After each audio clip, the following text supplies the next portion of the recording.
It was October 16th, 2014. It was a quiet afternoon in the Lakewood apartment complex, but all of a sudden, the neighbors of Danielle Nemetz heard a loud crack shatter the silence. After the sudden sound echoed through their home, things returned to their normal stillness. But then, a banging at their door. Someone was on the other side, shouting, pleading, and begging for help. As the family opened the door to see what on earth was going on, they were greeted by Skylar Nemetz, the husband of Danielle Nemetz. He was clearly distressed, frantic, and kept begging for the family to call 911. Completely caught off guard by the sudden eruption of sound and emotion, all the neighbors managed to get out of Skylar before he broke down was, "It's Danielle. She's dead."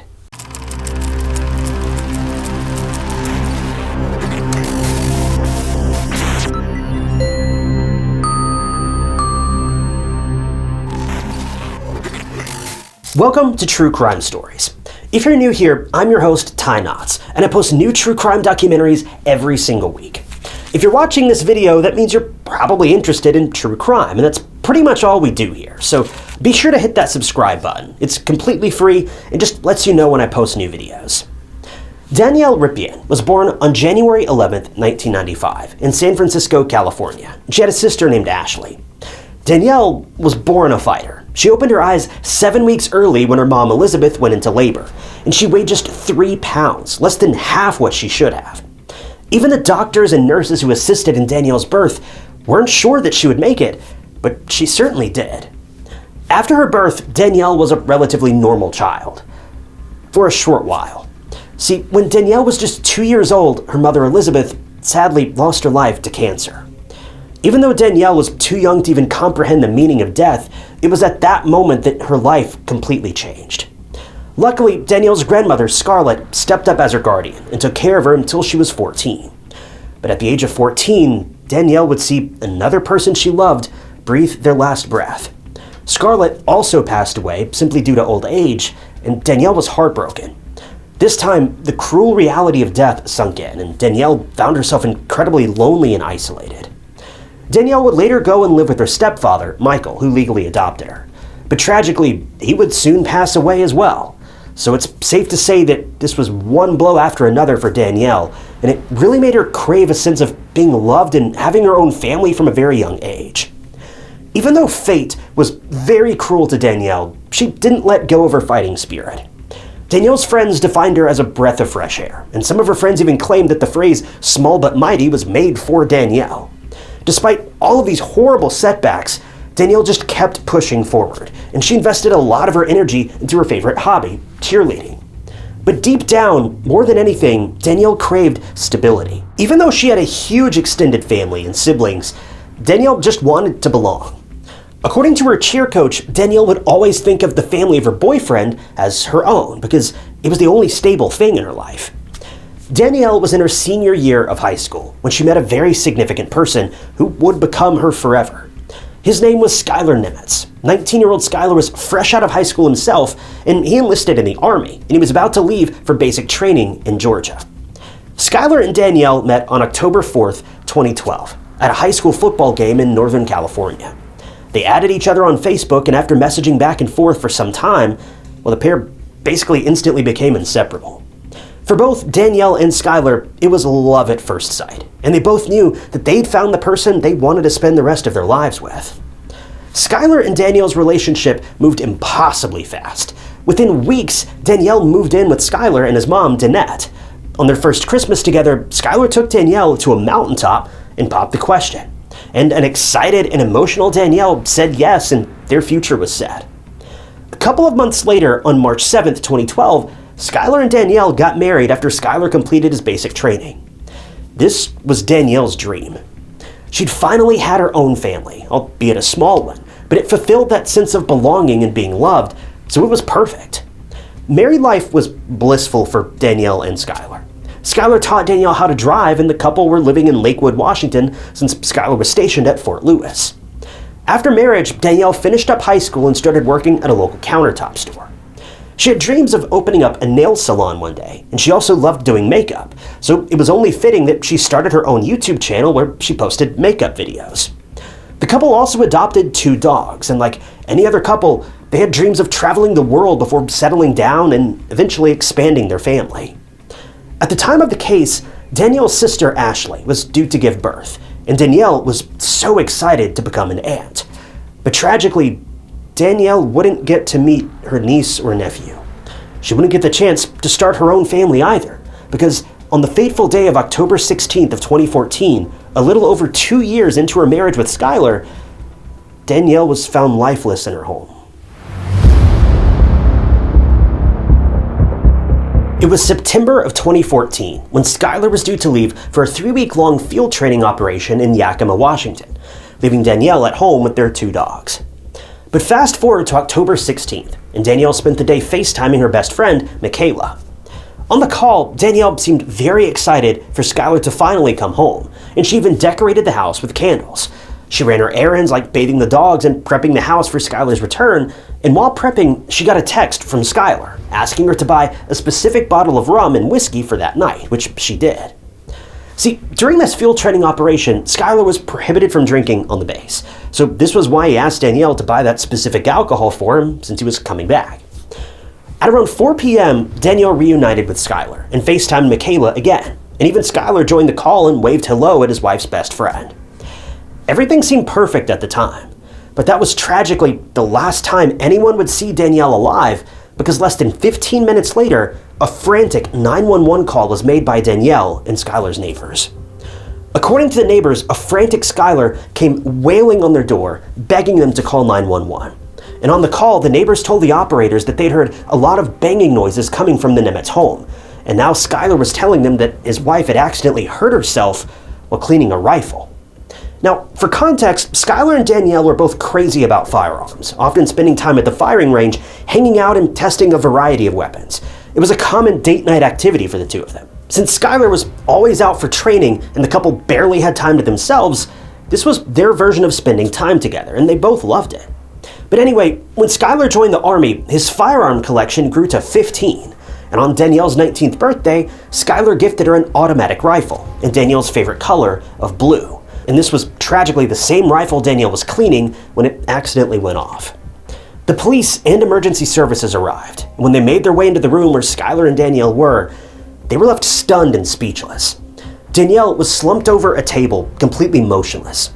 Her computer was in front of her, and a single shot had unfortunately taken her life. The detectives were baffled, to say the least. They needed answers, and they needed them fast, and the first person they talked to was the now widowed Skylar, who was obviously the only potential witness to this heart-wrenching attack. When the investigators arrived, Skylar was found near his car, and he was obviously distressed. He was slumped over and appeared to be sobbing. But what the detectives noticed was that Skylar wasn't actually crying, he was just making sobbing sounds, and even though his eyes were tightly shut and his face was contorted, there were no tears. The detectives began questioning Skylar because they genuinely needed to know what happened in the Nemetz home when Danielle lost her life. But this was where Skylar proceeded to give a completely different story from what he relayed to the neighbors on the 911 call. He said Danielle was working on her computer, and Skylar was the one cleaning the firearm. The magazine was detached, but he didn't know that there was a lone bullet still in the weapon. As he was working on the weapon, which was pointed directly at Danielle, his finger accidentally pulled the trigger and a shot was fired, which struck Danielle, instantly and tragically killing her. Now, this raised even more suspicions in the police's mind, and they decided to load Skylar into the cop car and drive him down to the station. Inside the car, which was loaded with recording devices, Skylar was emotional. He repeatedly professed his love for Danielle, and he asked God for forgiveness. He would switch things up, though, lamenting the potential end of his career to shouting Danielle's name and saying things like he didn't mean to do it. What was so bizarre about Skylar's behavior was that he would be crying with no tears one instant and then be dead serious and alert the other, especially when the investigators had questions to ask him. This convinced the detectives that Skylar was putting on a show and he was not actually distraught or emotional. At the station, Skylar's stories continued to change. Every single time he was questioned, something from that previous statement would change. Whether it be the firearm's position, who was holding the firearm, how the shot was fired, or where the magazine was when he was cleaning the gun, Skylar was spilling things out differently every single time. He was questioned for 5 hours, and even the police's brains were getting fried by how many times this man changed his story. 8 times to be exact. It was clear to the police that Skylar was not telling the truth, and he was just spinning tales of accidentally shooting his wife, or his wife accidentally shooting herself. Finally, at Skylar's 9th attempt at revising the events of that fateful attack, he said he was the one who pulled the trigger and aimed it at Danielle, but he didn't know the firearm was loaded. First of all, even if the firearm wasn't loaded, why would you point it at one of your loved ones? But second, the wound on Danielle's head showed that the firearm was at close range at the back of her head, so it got everyone thinking something really dreadful and dark. Did Danielle even know that Skylar was pointing a weapon so close to her? It's just so terrifying to think about. Regardless of whether it was intentional or not, Danielle may have been completely oblivious to what was taking place right behind her. Now, while Skylar was at the station, a couple of police officers reached out to Danielle's family and friends to not only break the news of her untimely passing, but also to probe for information on the inner details of Skylar and Danielle's relationship. In the police's minds, they thought that the couple's marriage wasn't as perfect as it seemed. And they were absolutely right, because a lot of Danielle's friends came forward with information, and let's just say that Skylar was not on their nice list. The first person who came forward was Danielle's best friend, Michaela. She said that she always got a weird vibe from Skylar. As soon as they met, Skylar whisked Danielle off her feet. Now, this alone isn't anything to worry about, but Michaela felt that Skylar should have spent more time getting to know Michaela, since she and Danielle were so close. Now, you may or may not agree with this, but that's how she felt. Michaela also said that Skylar would keep a close watch on Danielle, wouldn't allow her to go and meet her friends, and even prohibited her from spending money without his consent. But if I'm being honest, the money thing could have just been because they were financially strapped, so at least that one's a bit of a reach if you ask me. Another man named James Peltier, who was a pseudo-father figure for Danielle, had only met Skylar once, if you even call Skylar shaking his hand and then immediately going back to his car, meeting him. Now, this was certainly a bit odd. Skylar didn't make any effort to get to know the closest thing Danielle had to a dad, and it just didn't sit right with anyone. Now, there's an explanation for every story, though. For example, I didn't spend much time getting to know my wife's parents before we got married, but that's because they were known criminals. I'm talking proven convicted criminals, and they never changed their ways. But in Danielle's situation, that simply doesn't seem to be the case. And this next bit of information is a bit more difficult for Skylar to talk his way out of. See, James also told the detectives that one time Skylar lashed out at Danielle during a fight, and he smashed her phone. Danielle also confided in James about Skylar being extremely violent and physical, especially when he got drunk, and this really haunted James to the core. Skylar would also isolate Danielle and pressure her to keep the house tidy at all times, and friends noticed that Danielle just didn't have that spark in her eyes anymore after the two had been married for a while. She was stiff, her smiles were forced, and she had to ask Skylar for anything and everything. To add fuel to the fire, Skylar suspected Danielle of infidelity. He was suspicious of Danielle cheating on him with her boss, Michael Newton, even though there wasn't any evidence, not one single piece to back this up. Then, a woman named Carrie Fass came into the police station during the investigation and told the detectives all about Skylar and Danielle's anything but perfect marriage. Carrie was the wife of a coworker at the countertop store, and she got to know Danielle pretty well. Turns out that on top of being manipulative and controlling, Skylar was also physically abusive towards Danielle. Carrie told the investigators that Danielle had to wear long-sleeved shirts to cover the bruises on her arms, all of which were supposedly inflicted by Skylar. Carrie even told the detectives about Danielle's boss, Michael, the one that Skylar was so worried about. Carrie said that Danielle's married boss, Michael, was an attractive guy, but that was about it. Danielle never crossed a line at her job, and the relationship between Michael and Danielle was strictly professional. But did Skylar think the same way? Well, of course not. He was convinced that Danielle was cheating on him. He even accused Danielle of having an affair with an old high school friend of hers by the name of Jeremy. Now, Jeremy and Danielle did meet up when Skylar was away at training in Yakima, but it was simply to catch up as friends. But Skylar, being the insecure person he was, suspected Danielle of being unfaithful if she even breathed in the direction of another man. I can only imagine how exhausting it must have been for Danielle to keep up with Skylar's just unreasonable behavior. But now that everything about Skylar and Danielle's dwindling relationship was out in the open, well, let's get back to the investigation, because the police had just gotten the ballistic analysis report, and things were very bizarre. First of all, the trajectory of the bullet didn't match how Skylar described the incident. The bullet would have hit Danielle in a completely different place if the firearm was resting on Skylar's waist, as he previously said in a statement. But the trajectory of the bullet showed that the firearm had to have been resting at shoulder height for the bullet to strike Danielle in the back of the head. So this proved that Skylar was lying. And to add to the chilling detail of aiming the firearm so close to Danielle when her back was turned, that just makes everything worse.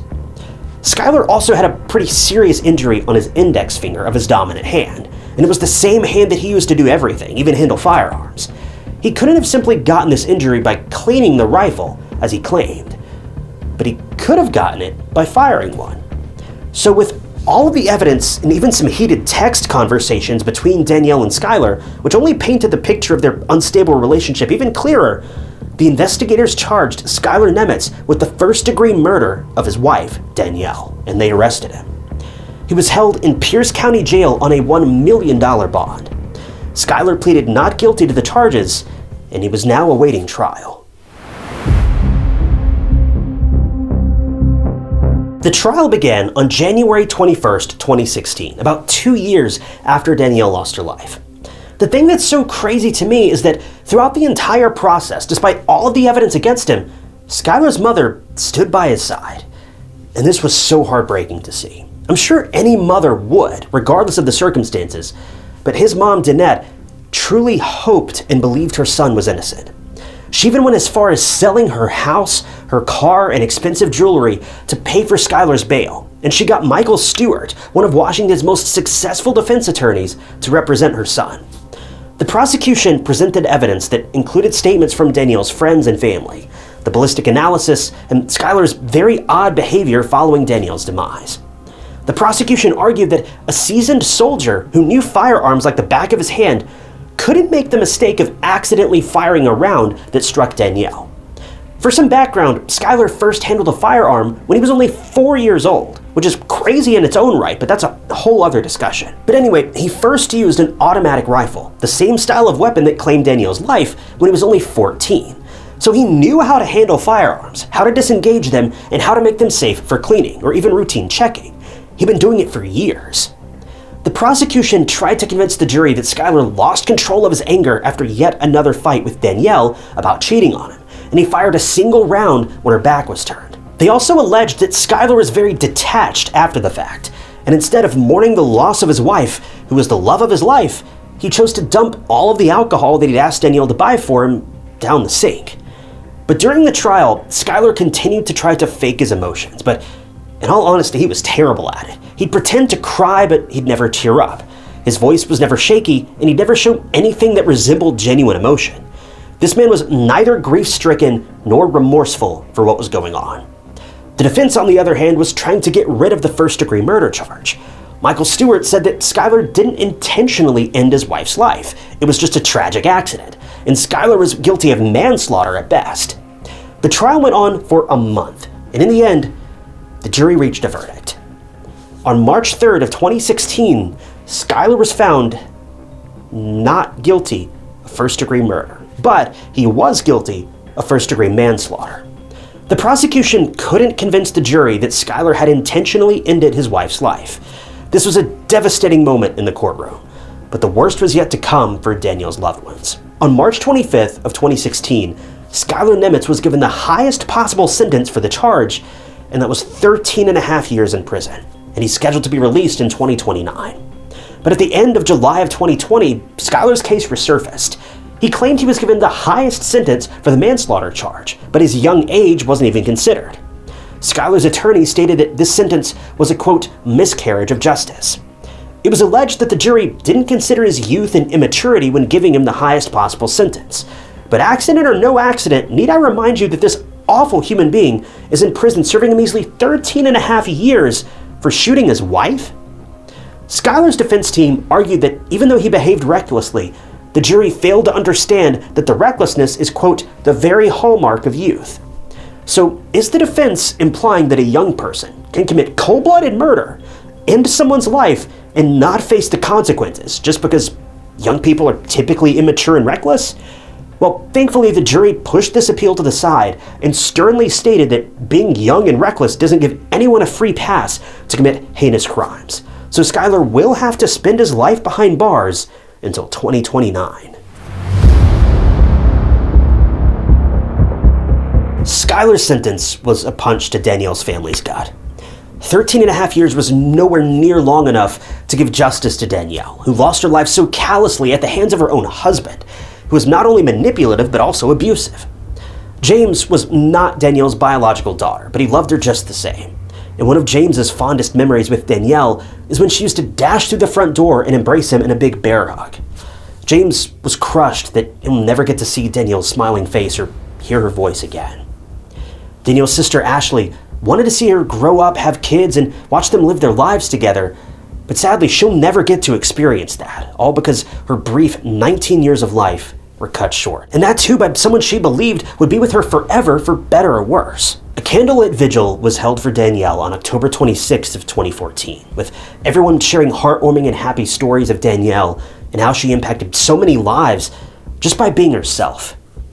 This case is so heavy and tragic, and to think that a jealous, controlling, and manipulative monster got a joke of a sentence for ending his wife's life just makes this case so much worse.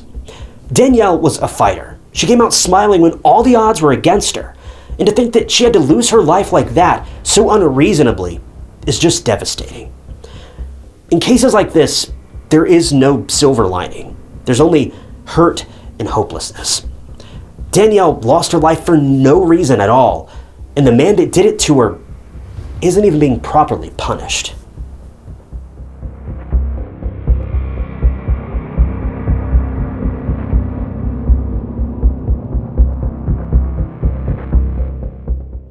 Thank you guys for tuning in to another episode of True Crime Stories. I want to give a special thank you to a couple channel members, including EA and Luna Mercs. If you also want to become a member of the channel, you'll gain access to new videos sometimes days or weeks before they're uploaded to the public.